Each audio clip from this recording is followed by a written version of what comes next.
نعود ونلتقي بكم بعد غياب عبر ملتقى النيلين. هي الخرطوم تعود بدورها، هي الخرطوم تعود بنشاطها، وها هي راسية في المرمى.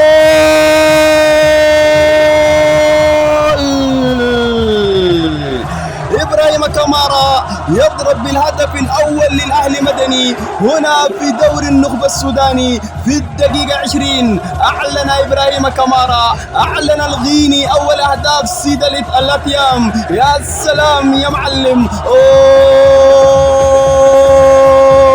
للأهلي مدني. شوف الراسية من مين؟ من إبراهيم كمارا، باغرد الحارس جرش كافي. يا سلام يا سيد الأتيام. أمان أمان يا عاصمة السودان، كيف لا ونحن نشاهد الكاهن يصول ويجول ويتجدل من الخرطوم لبحر الأمدرمان. اتجدل يا البرهان، لأنك أنت رمزا وفخرا لهذا الوطن. وهنا ركنية مريخية، هل نشاهد أول الأهداف للمريخ يا البرهان؟ هل تكون وجه الخير على المريخ يا البرهان؟ ركنية للزعيم، ركنية للمريخ في حضرة الزعيم الآخر الكاهن البرهان محمد عبد المنعم طبنجة مع ركنية مريخية. هل نشاهد التعادل للمريخ في هذه اللحظات أواخر الشوط الأول؟ وركنية حمراء، ركنية طبنجة يعكس كورة خطيرة.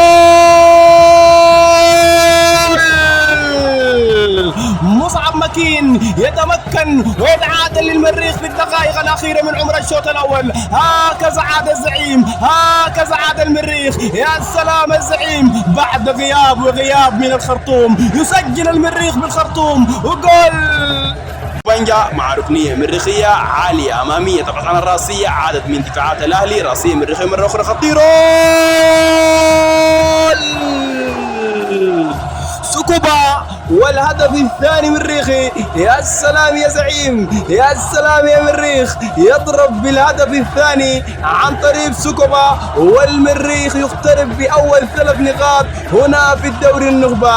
المارد الأحمر يظهر من جديد أمام جماهيره وأمام أنصاره ليعود إلى أرضه، ليعود إلى الخرطوم ليضرب بقوة. يتلعب لدفاعات الأهلي مدني، خلفية مقطوعة مريخية سليمة. شيكو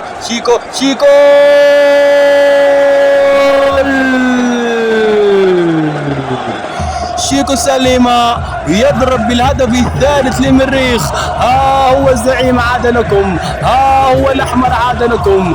المريخ يضرب بثلاثية هنا في مرمى الأهلي مدني، هنا في بداية دوري النخبة، ويؤمن على أول 3 نقاط هنا في دوري النخبة. يا سلام يا زعيم، يا سلام يا أحمر.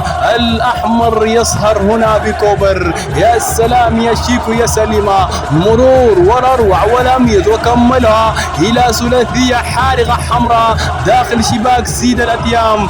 المريخ حاجة تمام في حضور سيد الأتيام وفي حضور البرهان. يضرب المريخ ليبرهن للجميع إنه قادم بقوة، إنه عائد بقوة إلى